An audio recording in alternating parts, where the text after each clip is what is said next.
So I'm going to begin this project of refinishing this deck. It's covered in this red paint stuff. It's never been maintained by the previous owners. Looks terrible, and I just don't like it, so I'm not going to replace it. I'm going to replace it with the more natural colored stain. I'm going to take a power washer to strip this, see how much this red stuff flakes off. Then I'll use an electric sander for the rest of it. We'll see how it goes.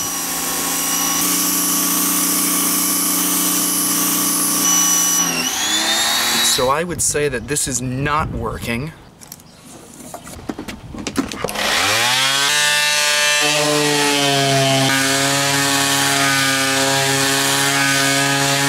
Well, this would look like a success to me, except that this actually is very disappointing because it works, which means it's going to take me days to sand this entire deck. It's 12 feet by 10 feet. I actually would be less disappointed if it didn't work any better than the power washer, because now I have to do it. So I've gone out and acquired a belt sander. I think this will take care of the job a lot faster.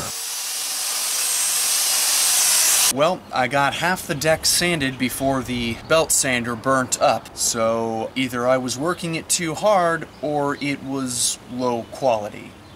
Another phase of this project is to replace these steps completely. The slab of cement has been here for about 20 years, as long as the house, and over that 20 years it has settled along the foundation, which has slowly twisted the steps to a point that once we get the new patio down here, that's to prevent the dogs from wearing out the grass, putting the new steps back on, I don't think they're going to set level, and I don't think they're going to just go back into place. You can definitely see here in the railing that it has buckled as everything has shifted over, because somewhere that pressure had to be released. Something that I'm going to change when I replace the stairs is I'm going to remove this top step. I do not see the purpose of it since it's level with the top of the deck. It doesn't need to be there. I'm just going to drop it all down, begin it underneath, so that instead of 6 steps, I'll have 5. It'll actually make the whole staircase shorter by about 1 foot. All right, done.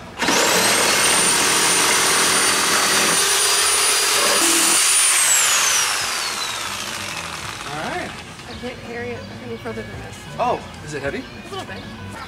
And it's kind of just put it over here. Why this deck was designed by idiots. That one screw is stripped and I couldn't get it off. I did this with one arm. This deck is completely rotted out. Yeah. Hopefully the rest of the deck isn't that bad.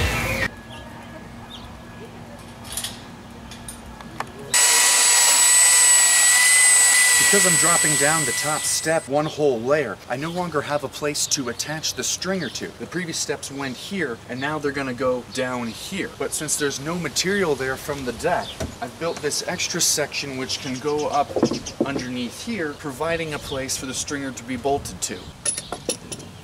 I'm screwing these in from underneath the deck because I don't want to see the screw heads on the outside. Yeah, that's gonna line up.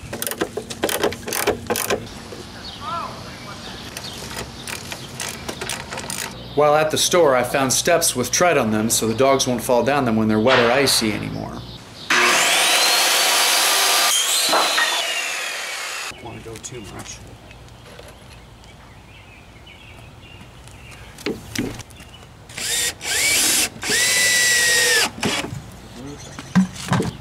I like the natural color of wood, which is why I spent so much time sanding this deck back to that original color. So I'm going to use a weather sealer that doesn't contain any pigmentation. I want the final product to look like new wood. So I've got a couple of these spindles attached, and they seemed a little short to me. I kind of don't think I should be able to put my hand well above where the railing's gonna be. It just wouldn't be a home improvement project unless there were 10 additional trips to the hardware store. Turns out that they do sell longer spindles, and I was the fool who bought all the short ones. This is the height I meant to purchase originally. I've used this square to mark off a straight line every 6 inches for where I want a spindle to go, and then I've pre-drilled these screws into all the spindles so that I can line up the points that stick out on the back with where the line is here on the side, so I know I have it relatively straight. Straight enough anyway that when I'm attaching them at the top railing, I can somewhat flex them in either direction. The cement guys finally showed up to form up the patio and pour the concrete, which they then tracked all over my newly refinished deck planks. Thanks, guys. Though, watching the contraction joints being cut into the cement was kind of cool.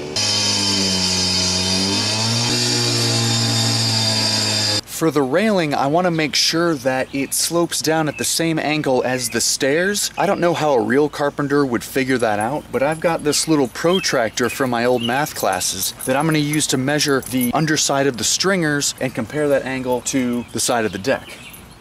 I'm then going to use this tool that I certainly do not know the name of, and I'm going to try to duplicate the angle on here. Once set, I should just be able to line the handle up to the side of the railing and draw my line where I want the saw to cut. Alright, so if I was correct with measuring the angle of the stringer with this tool to get 123 degrees for the stringer to the deck, then this should be the difference of 180 degrees. I'm going to say about 56, 57 degrees.